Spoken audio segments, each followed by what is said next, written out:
بسم اللہ الرحمن الرحیم۔ محترم والدین اور عزیز طالبہ، السلام علیکم۔ امید ہے آپ خیریت سے ہوں گے اور اپنا کام یاد کر رہے ہوں گے اور ساتھ ساتھ لکھ بھی رہے ہوں گے۔ میں ہوں آپ کی اردو کی ٹیچر اور آج ہے ہمارا دوسرا لیکچر۔ آج ہم پڑھیں گے سبق نمبر 3 جو کہ ہے دیہاتی اور شہری زندگی کا فرق۔ اس کی پڑھائی کریں گے بچوں، وضاحت ہوگی، الفاظ معنی ہوں گے، مشقی سوالات ہوں گے اور مکمل سبق ہم آج پڑھیں گے۔ تو شروع کرتے ہیں بچوں۔ دیہاتی اور شہری زندگی کا فرق۔ جیسا کہ نام سے ہی ظاہر ہے، اس میں ہم پڑھیں گے کہ دیہاتی اور شہری زندگی میں کیا فرق ہوتا ہے، یعنی گاؤں کے لوگ کیسے ہوتے ہیں اور جو شہر کے لوگ ہیں وہ کیسے ہوتے ہیں اور اس کی آب و ہوا کیسی ہوتی ہے۔ سب سے پہلے بچوں خاص الفاظ۔ استقبال یعنی مہمان سے ملنا، خوش آمدید کہنا کسی کو، باسی مطلب رہنے والا، باشندہ، مرغن یعنی تلی ہوئی غذا، قابل رشک یعنی جو قابل تعریف ہو، زرنگار سونے سے نقش بنے ہوئے، دم نکلنا، دم گھٹنا یا مر جانا۔ تمدن کہتے ہیں بچوں رہنے سہنے کے طریقوں کو، ایک دوسرے کے ساتھ جب ہم مل جل کے رہتے ہیں تو وہ تمدن کہلاتا ہے۔ فراق انجمن یعنی محفل سے جدائی۔ پڑھائی شروع کرتے ہیں بچوں۔ احمد 7ویں جماعت میں پڑھتا ہے۔ وہ اپنے والدین کے ساتھ لاہور میں رہتا ہے۔ اس کی ننہال مطلب جو امی کے رشتہ دار ہوتے ہیں، گاؤں میں ہے۔ گرمیوں کی تعطیلات مطلب بچوں چھٹیاں میں احمد، اس کا بھائی بلال اور ننھی بہن عائشہ اپنے والدین کے ساتھ گاؤں آئے۔ وہ گاؤں کے قریبی قصبے میں بس سے اترے۔ احمد کے ماموں جان نے ان کا استقبال کیا۔ وہ انہیں تانگے پر بٹھا کر گاؤں لے آئے۔ تانگا بچوں گھوڑے سے چلنے والی ایک سواری ہوتی ہے۔ سڑک کے دونوں جانب دھان کے ہرے بھرے کھیت تھے۔ دھان ہوتے ہیں بچوں گنے کی فصل کو کہتے ہیں۔ وہ گاؤں کی ہری بھری فضا دیکھ کر بہت خوش ہوئے۔ کچھ دیر بعد تانگا گاؤں کی حدود میں داخل ہوا۔ وہ تانگے سے اترے تو پورا محلہ ان کو گاؤں میں خوش آمدید کہنے کے لیے موجود تھا۔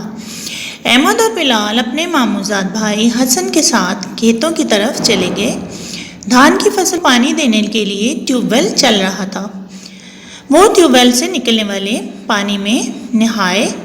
اب وہ تازہ دم ہو چکے تھے۔ اتنے میں مغرب کا وقت ہو گیا۔ اذان کی آواز سن کر انہوں نے مسجد کا رخ کیا۔ نماز سے فارغ ہو کر گھر پہنچے تو ممانی جان دسترخوان پر کھانا چن رہی تھی۔ دسترخوان وہ کپڑا ہوتا ہے بچوں جس پر ہم کھانا رکھتے ہیں۔ تھوڑی دیر میں دسترخوان پر بیٹھ کے کھانا کھانے کے دوران میں بات چیت بھی ہوتی رہی۔ آئیے ہم بھی ان کی گفتگو سنتے ہیں۔ احمد: ممانی جان، ابھی تو شام ہوئی ہے اور آپ نے رات کا کھانا بھی لگا دیا۔ آپ لوگ رات کا کھانا اتنی جلدی کھا لیتے ہیں؟ ممانی جان: احمد میاں، ہم دیہاتی لوگ ہیں، ہمارے ہاں رات کو جلد سونے اور صبح سویرے اٹھنے کا رواج ہے۔ شہروں میں تو لوگ رات گئے تک جاگتے رہتے ہیں، اس لیے وہ رات کا کھانا بھی دیر سے کھاتے ہیں۔ حسن: میں نے اپنی کتاب میں پڑھا ہے کہ رات کو جلد سونا اور صبح جلد جاگنا صحت کے لیے مفید ہے۔ نانا جان: شاید اسی لیے گاؤں کے رہنے والے زیادہ صحت مند ہوتے ہیں۔ احمد: نانا جان، میں نے سنا ہے کہ شہر کے لوگوں کے مقابلے میں گاؤں والوں کی صحت بہتر ہوتی ہے، اس کی کیا وجہ ہے؟ نانا جان: بھئی دیہاتی لوگ کھیتی باڑی کا کام کرتے ہیں، سارا دن کام میں لگے رہتے ہیں۔ دیہاتی خواتین بھی سارا دن کام میں مصروف رہتی ہیں۔ وہ گھر کا سارا کام کاج اپنے ہاتھوں سے کرتی ہیں۔ مرغیوں، گائے بھینس اور دیگر پالتو جانوروں کی دیکھ بھال کرتی ہیں۔ فصلوں کی کٹائی، بوائی اور انہیں سمیٹنے میں بھی مردوں کا ہاتھ بٹاتی ہیں۔ کٹائی ہوتا ہے بچوں فصلوں کو کاٹنا اور بوائی ہوتا ہے بیج بونا، جبکہ شہر میں رہنے والوں کی اس قدر مشقت کا کام نہیں کرنا پڑتا۔ یہی وجہ ہے کہ دیہات میں رہنے والوں کی صحت بہتر ہوتی ہے اور وہ عموماً دبلے پتلے ہوتے ہیں۔ نانی جان، گاؤں میں رہنے والوں کی عمدہ صحت کا ایک اور سبب غذا کا استعمال بھی ہے۔ دیہاتی لوگ سادہ خوراک کھاتے ہیں جبکہ شہروں میں رہنے والے مرغن غذاؤں کا زیادہ استعمال کرتے ہیں۔ احمد کے ابا جان، باقی دیہاتیوں کی صحت قابل رشک ہوتی ہے۔ قابل رشک ہوتا بچوں، تعریف کے قابل۔ اس کی وجہ خالص اور تازہ خوراک بھی ہے۔ یہاں کے رہنے والوں کو تازہ سبزیاں، پھل اور خالص غذائیں میسر ہیں۔ شہروں میں یہ چیزیں غائب ہوتی جا رہی ہیں۔ حسن، میں جب لاہور گیا تھا تو میں نے وہاں بہت سے لوگوں کو تنگ گھروں میں رہتے دیکھا تھا۔ ان گھروں کے صحن تو تھے ہی نہیں۔ حسن پوچھ رہا ہے بچوں کہ جو شہر ہے نا، اس کے گھر جو ہیں وہ چھوٹے چھوٹے ہوتے ہیں اور اس کے صحن ہوتے ہی نہیں، تو اس کی کیا وجہ ہے؟ احمد کے ابا جان، بات یہ ہے کہ گاؤں میں لوگوں کے پاس گھر بنانے کے لیے جگہ کا کوئی مسئلہ نہیں۔ یہی وجہ ہے کہ دیہات میں زیادہ تر گھر کھلے کھلے ہوتے ہیں۔ اس کے برعکس شہروں میں جگہ کی کمی ہے۔ اس وجہ سے بہت سے لوگ چھوٹے چھوٹے مکانوں میں رہنے پر مجبور ہیں۔ دیہات میں زیادہ تر گھر ایک منزلہ ہیں جبکہ شہروں میں کئی منزلہ عمارات ہیں۔ کئی عمارتوں میں سورج کی روشنی نہیں پہنچ پاتی۔ بلال، ماموں جان، میرے ابو جان کالج میں پڑھانے جاتے ہیں اور تایا ابو ایک دفتر میں ملازمت کرتے ہیں۔ چچا جان ایک کارخانے میں کام کرتے ہیں۔ آپ لوگ کیا کام کرتے ہیں؟ نیکسٹ پیج پہ چلیں گے بچوں۔ ماموں جان، دیہات کے زیادہ تر لوگ کھیتی باڑی کرتے ہیں۔ کچھ لوگ ملازمت بھی کرتے ہیں مگر ان کی تعداد بہت کم ہے۔ حسن، آپ کھیتی باڑی کا کام کیسے کرتے ہیں ماموں جان؟ پہلے کھیتی باڑی کا سارا کام بیلوں سے لیا جاتا تھا۔ بیلوں کی مدد سے کھیتوں میں ہل چلاتے، کنووں سے پانی نکالتے، گندم کی گہائی کرتے تھے۔ گندم کی گہائی مطلب بچوں ہل چلانا کھیتوں میں، گندم جب بیج لیتے ہیں تو اس کے بعد۔ مگر اب ان کی جگہ مشینیں اور آلات آ گئے ہیں۔ اب ٹریکٹر اور ان سے چلنے والی زرعی مشینری نے کھیتی باڑی کا کام کو بہت آسان اور تیز کر دیا ہے۔ اسی طرح اب کنویں بہت کم نظر آتے ہیں کیونکہ ان کی جگہ ٹیوب ویل نے لے لی ہے۔ بلال، میں نے تو سنا تھا دیہات میں کچے مکان اور کچی سڑکیں ہوتی ہیں، وہاں بجلی اور فون بھی نہیں ہوتا، مگر یہاں تو ایسا نہیں۔ نانا جان، بلال بیٹے، آج سے کچھ عرصہ پہلے دیہات ایسے ہی تھے جیسے تم بتا رہے ہو۔ اب دیہات بہت زیادہ بدل گئے ہیں۔ کچے مکانات کی جگہ لوگوں نے پختہ مکانات بنا لیے ہیں۔ پختہ مطلب پکے، اینٹوں کے۔ دیہات میں سڑکوں کا جال بھی پھیلا دیا گیا ہے۔ بہت سے دیہات میں بجلی پہنچا دی گئی ہے۔ موبائل فون تو اب ہر گاؤں میں نظر آتا ہے۔ ممانی جان، میں جب لاہور گئی تھی سبزہ دیکھنے کو ترس گئی تھی۔ ہر طرف مکانات کا کاروباری مراکز، دکانیں، کارخانے، سڑکیں اور ان پر دوڑنے والی گاڑیاں ہی گاڑیاں۔ سچ پوچھیں تو میرا دم ہی نکلنے لگا تھا۔ ادھر ہمارے گھر سے باہر نکلو تو جہاں تک نظر جاتی ہے ہرے بھرے لہلہاتے ہوئے کھیت ہی کھیت نظر آتے ہیں۔ نانی جان، میں بھی شہر جانے سے بہت گھبراتی ہوں۔ سڑکوں پر گاڑیوں کی لمبی لمبی قطاریں دیکھ کر میرا بھی دل گھبرانے لگتا ہے۔ ان کے شور سے میرے تو سر میں درد ہو جاتا ہے۔ دھواں فضا کو اس قدر آلودہ کر دیتا ہے کہ سانس لینا دوبھر ہو جاتا ہے۔ میں شہر کے رہنے والوں کو داد دیتی ہوں، بھئی بڑا حوصلہ ان لوگوں کا جو اس ماحول میں رہ رہے ہیں۔ احمد کے ابا جان، اصل میں شہروں کی آبادی میں بے تحاشا اضافہ ہوا ہے۔ پہلے دیہات میں 75% لوگ رہتے تھے۔ دیہات سے شہروں کی طرف نقل مکانی کے بڑھتے ہوئے رجحان کی وجہ سے اب 70% سے بھی کم لوگ دیہات میں رہ رہے ہیں۔ جب کسی جگہ لوگ زیادہ ہوں گے تو گاڑیاں اور شور بھی زیادہ ہوگا۔ حسن، پھوپھا جان، لوگ دیہات سے شہروں میں کیوں جاتے ہیں؟ احمد کے ابا جان، دیہات میں کاروبار کے مواقع کم ہوتے ہیں۔ لوگ روزگار کی تلاش میں شہروں کا رخ کرتے ہیں۔ نیکسٹ پیج پہ بچوں۔ اس کے علاوہ شہروں کے مقابلے میں دیہات میں تعلیم اور صحت کی سہولتیں بھی کم ہیں۔ بہت سے طالب علم تعلیم حاصل کرنے کی غرض سے شہر کے اسکولوں، کالجوں اور یونیورسٹیوں میں داخلہ لے لیتے ہیں۔ اسی طرح بہتر علاج، معالجے کے لیے بھی لوگ شہروں میں جاتے ہیں۔ ان سب چیزوں سے شہروں کی آبادی بڑھتی چلی جاتی ہے۔ حسن، ہمارا گاؤں زیادہ برا نہیں، ہر شخص دوسرے کو جانتا ہے۔ شہر تو بہت بڑا ہوتا ہے، وہاں تو سب کو جاننا بہت مشکل ہوگا۔ احمد کی امی جان، بیٹا شہر تو انسانوں کے سمندر ہیں، وہاں کی زندگی بہت تیز ہے، لوگ اپنے اپنے کام دھندوں میں بری طرح الجھے ہوئے ہیں، بعض کا تو لوگ اپنے ہمسائے تک سے بے خبر ہوتے ہیں۔ حسن، اچھا پھپھو جان، یہ تو بڑی عجیب بات ہے، پتہ ہے پچھلے سال ہماری بھینس بیمار ہو گئی تھی، پورا گاؤں اس کے متعلق پوچھنے ہمارے گھر آیا تھا۔ نانا جان، بھئی دیہات کا اپنا رہن سہن ہے اور شہروں کا اپنا، دیہات کے اپنے فائدے ہیں اور شہروں کے اپنے۔ دیہات اور شہر دونوں ترقی کریں گے تو ہمارا پیارا وطن ترقی کرے گا۔ حکومت اگر دیہات میں تعلیم اور صحت کی بہتر سہولتیں مہیا کر دے، اسی طرح دیہات میں کارخانے لگا دیے جائیں تو کوئی آدمی گاؤں چھوڑ کر شہر کا رخ نہ کرے۔ احمد کے ابا جان، میں آپ کو احسان دانش کے ایک نظم کے آخری 2 شعر سناتا ہوں۔ اس نظم میں انہوں نے دیہات اور اس کے رہنے والے محنتی انسانوں کی بہت تعریف کی ہے۔ بہار دیہات کے سادہ تمدن کی بہار، سادگی میں بھی ہے کیا کیا تیرا دامن زرنگار، دل یہ کہتا ہے فراق انجمن سہنے لگوں، شہر کی رنگینیاں چھوڑوں یہیں رہنے لگوں۔ تو بچوں، یہاں ہماری ریڈنگ ختم ہوتی ہے۔ اب ہم کرتے ہیں مشقی سوالات۔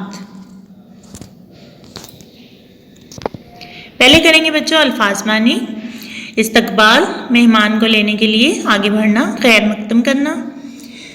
آلودہ، گندا، باسی، رہنے والا، باشندہ، رہائشی، تعطیلات، چھٹیاں، تمدن، مل جل کر رہنے کا طریقہ، دم نکلنا، سانس رک جانا یا مر جانا، دوبر، مشکل، دھان، چاول کی فصل، ڈور ڈنگر، مال مویشی، زرنگار، سونے کے نقش، مراد بہت خوبصورت، فراق انجمن، محفل سے جدائی، قابل رشک، قابل تعریف، قوی، طاقتور، مرغن، گھی میں تلی ہوئی، مفید، فائدہ مند اور میسر، دستیاب، موجود۔ اب کرتے ہیں بچوں سوال جواب۔ سوال نمبر 1 ہے، احمد اور اس کے گھر والے گاؤں کیوں آئے؟ جواب ہے اس کا بچوں، احمد اور اس کے گھر والے چھٹیاں گزارنے کے لیے گاؤں آئے۔ سوال نمبر 2 ہے بچوں، گاؤں کی فضا کیسی تھی؟ گاؤں کی فضا ہری بھری، تر و تازہ اور آلودگی سے پاک تھی، یہ ہے بچوں اس کا جواب۔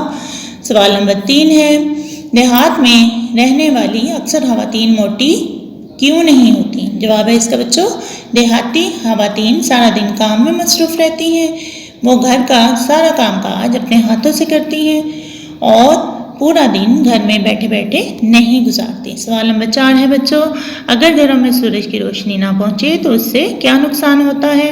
جواب ہے بچوں اس کا، گھروں میں سورج کی روشنی نہ پہنچنے سے چہرے زرد اور مرجھائے ہوئے ہوتے ہیں اور وٹامن ڈی کی بھی کمی ہو جاتی ہے۔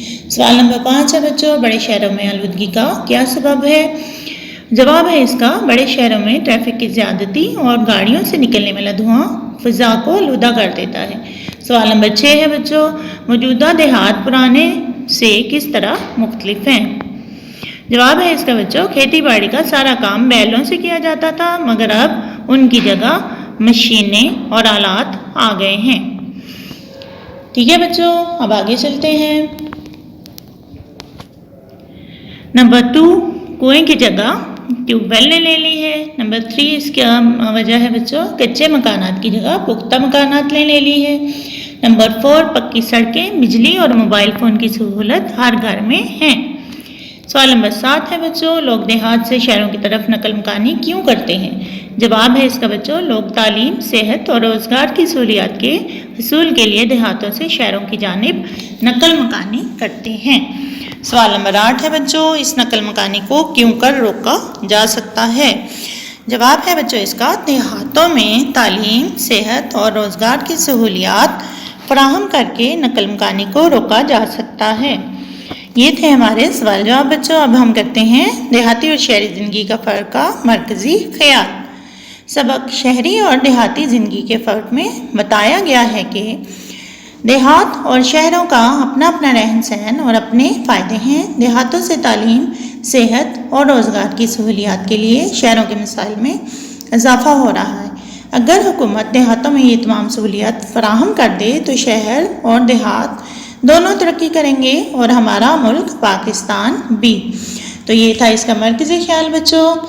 آگے چلتے ہیں۔ اگلا ہمارا سوال ہے واحد کو جمع اور جمع کو واحد الفاظ میں تبدیل کریں۔ واحد جمع لکھیں گے بچوں، قصبہ قصبات، مسجد مساجد، دیہات دیہاتوں، مکان مکانات۔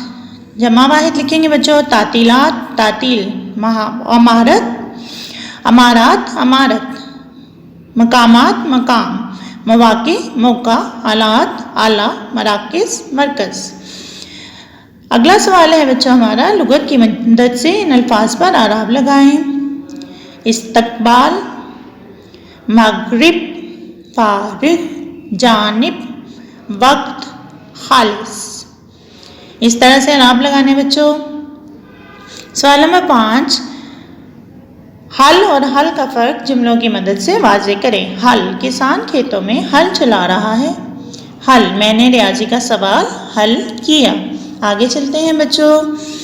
اگلا ہمارا سوال ہے، جملوں میں استعمال کریں۔ ترس جانا، غریب 2 وقت کی روٹی کو ترس جاتا ہے۔ دوبھر، ظالم بادشاہ نے رعایا کا جینا دوبھر کر دیا۔ نقل مکانی، سیلاب آنے کی وجہ سے علی کے گھر والے جہلم سے نقل مکانی کر گئے۔ کام دھندا، کرونا وائرس کی وجہ سے سارے کام دھندے بند ہو گئے ہیں۔ اگلا کویسچن ہے بچوں ہمارا، غلط فکرات کی درستگی کریں۔ غلط فکرات کی درستی، میری بات کا برا نہ منائیں، میری بات کا برا نہ مانیں۔ درست فکرہ ہے بچوں یہ، آپ ناروال سے کب واپس لوٹے، اس کا درست فکرہ ہے آپ ناروال سے کب واپس آئے۔ میں نے اجمل خان کی کتاب سے بہت استفادہ حاصل کیا، اس کا درست فکرہ ہے بچوں، میں نے اجمل خان کی کتاب سے بہت استفادہ کیا۔ اس میں ناراضگی کی کیا بات ہے، اس کا درست فکرہ ہے بچوں، اس میں ناراضی کی کیا بات ہے۔ اگلا ہے بچوں غلط فکرہ، گالی نکالنا شریفوں کا شیوا نہیں، اس کا درست فکرہ ہے گالی دینا شریفوں کا شیوا نہیں۔ میرے کو بازار جانا ہے، اس کا درست فکرہ ہے بچوں، مجھے بازار جانا ہے۔ آگے ہے بچوں اقتباس لیا گیا ہے بچوں سلیس کے لیے، جو کہ پیج نمبر 13 پہ آپ کی بک پیج کے 13 نمبر پیج پہ دیا گیا ہے۔ اس میں جو نانی جان والا پیراگراف ہے، میں بھی شہر جانے سے بہت گھبراتی ہوں، سڑکوں پر گاڑیوں کی لمبی لمبی قطاریں دیکھ کر میرا بھی دل گھبرانے لگتا ہے، ان کے شور سے میرے تو سر میں درد شروع ہو جاتا ہے، دھواں فضا کو اس قدر آلودہ کرتا ہے کہ سانس لینا دوبھر ہو جاتا ہے۔ میں شہر کے رہنے والوں کو داد دیتی ہوں، بھئی بڑا حوصلہ ان لوگوں کا جو اس ماحول میں رہ رہے ہیں۔ یہ تھا پیرا ہمارا اقتباس، اور سبق کا نام لکھیں گے ہم پہلے بچوں، دیہاتی اور شہری زندگی کا فرق۔ خط کشیدہ الفاظ کے معنی لکھیں گے، آلودہ، گندا، دوبھر، مشکل، داد دینا، تعریف کرنا، حوصلہ، ہمت۔ سلیس لکھیں گے بچوں اس کی، سبق دیہاتی اور شہری زندگی کا فرق میں نانی جان بتا رہی ہیں کہ انہیں دیہاتی زندگی ہی پسند ہے، دیہات میں رہتے رہتے انہیں دیہات میں رہنے کی عادت ہے، اور شہر جا کر وہ گھبراہٹ محسوس کرتی ہیں۔ شہروں کی سڑکوں پر ٹریفک انہیں عجیب لگتی ہے، گاڑیوں کے ہارن کا شور کانوں کو بالکل بھلا نہیں لگتا، اور اس سے نکلنے والا دھواں فضا اور صحت دونوں کے لیے شدید نقصان دہ ہے۔ نانی جان شہر میں رہنے والوں کو داد دیتی ہیں اور قابل ستائش سمجھتی ہیں، کیونکہ ان کی نظر میں شہر میں رہنا بہت مشکل ہے۔ غرض شہری اور دیہی زندگی میں زمین اور آسمان کا فرق ہے، دونوں کے اپنے اپنے نقصانات اور فوائد ہیں، دونوں کی ہی ترقی ملک کی ترقی کے لیے ضروری ہے۔ یہ تھی ہماری سلیس بچوں۔ اب ہم کریں گے بک ورک۔ بک ورک میں سے ایک کویسچن رہ گیا بچوں، سارے باقی کے میں نے آپ کو کروا دی ہیں۔ کویسچن نمبر ہے سوال نمبر 2، خالی جگہ خط کشیدہ لفظوں کے متضاد الفاظ کی مدد سے پر کریں۔ نمبر 1 ہے بچوں، مہمان نے میزبان کا شکریہ ادا کیا، ہم نے خالی جگہ میں لگایا میزبان۔ نمبر 2 ہے بچوں، میں فارغ ہوں جبکہ میری بہن کام میں مصروف ہے، ہم نے ڈیش میں لگایا مصروف۔ نمبر 3 ہے بچوں، وہ رات کو جلدی نہیں سویا تھا اس لیے وہ صبح دیر سے اٹھا۔ دیر لگایا بچوں اس میں ہم نے۔ نمبر 4 ہے دیہاتی اور شہری زندگی میں بہت فرق ہے، شہری لکھا ہے ہم نے ڈیش میں۔ اگلا ہے بچوں، تازہ روٹی کھاؤ، باسی روٹی کھانے سے پیٹ میں درد ہو جاتا ہے۔ باسی اس میں لگایا بچوں ہم نے۔ امیروں کو غریبوں کا خیال رکھنا چاہیے، اگلا فقرہ ہے، ہم نے غریبوں کا یہاں پہ لگایا ڈیش میں۔ اگلا فقرہ ہے بچوں، ابھی سورج کی روشنی ہے لیکن تھوڑی دیر میں اندھیرا چھا جائے گا۔ اندھیرا لگایا ہم نے ڈیش میں بچوں روشنی کی جگہ۔ دیہاتی کھلے گھروں میں رہتے ہیں جبکہ شہروں میں عام طور پر لوگوں کے گھر تنگ ہوتے ہیں۔ کھلے کا اپوزٹ یعنی متضاد لگایا ہم نے تنگ۔ آگے اسکول ہے، گاڑی کو تیز چلانا مناسب نہیں، اس کی رفتار سست کر دو۔ تیز کی جگہ ہم نے لگایا سست۔ کبھی دیہات میں کچے مکان ہوتے تھے، اب تو ہر طرف پکے مکان دکھائی دیتے ہیں۔ پکے کی جگہ بچوں آپ پختہ بھی لکھ سکتے ہیں، کچے کی جگہ پختہ یا پکے لکھیں گے۔ یہ تھی بچوں ہمارے مشقی سوالات، اور یہ اس طرح سے سارے مشقی سوالات جو ہیں وہ مکمل ہو گئے ہیں۔ آپ نے میرے ساتھ ساتھ یہ کام سارا لکھنا ہے اور یاد بھی کرنا ہے۔ نیٹ کاپیاں صحیح سے اچھے سے تیار کر کے اوپر جماعت کا کام لکھ کے، نیچے سبق نمبر لکھ کے، اور پھر سبق کا نام لکھیں اور پھر کام شروع کرنا ہے۔ آپ نے تمام کام آپ نے کاپی پہ اتارنا ہے اور یاد بھی کرنا ہے۔ یہ آج کا ہمارا سبق تھا بچوں۔ اوکے، اللہ حافظ۔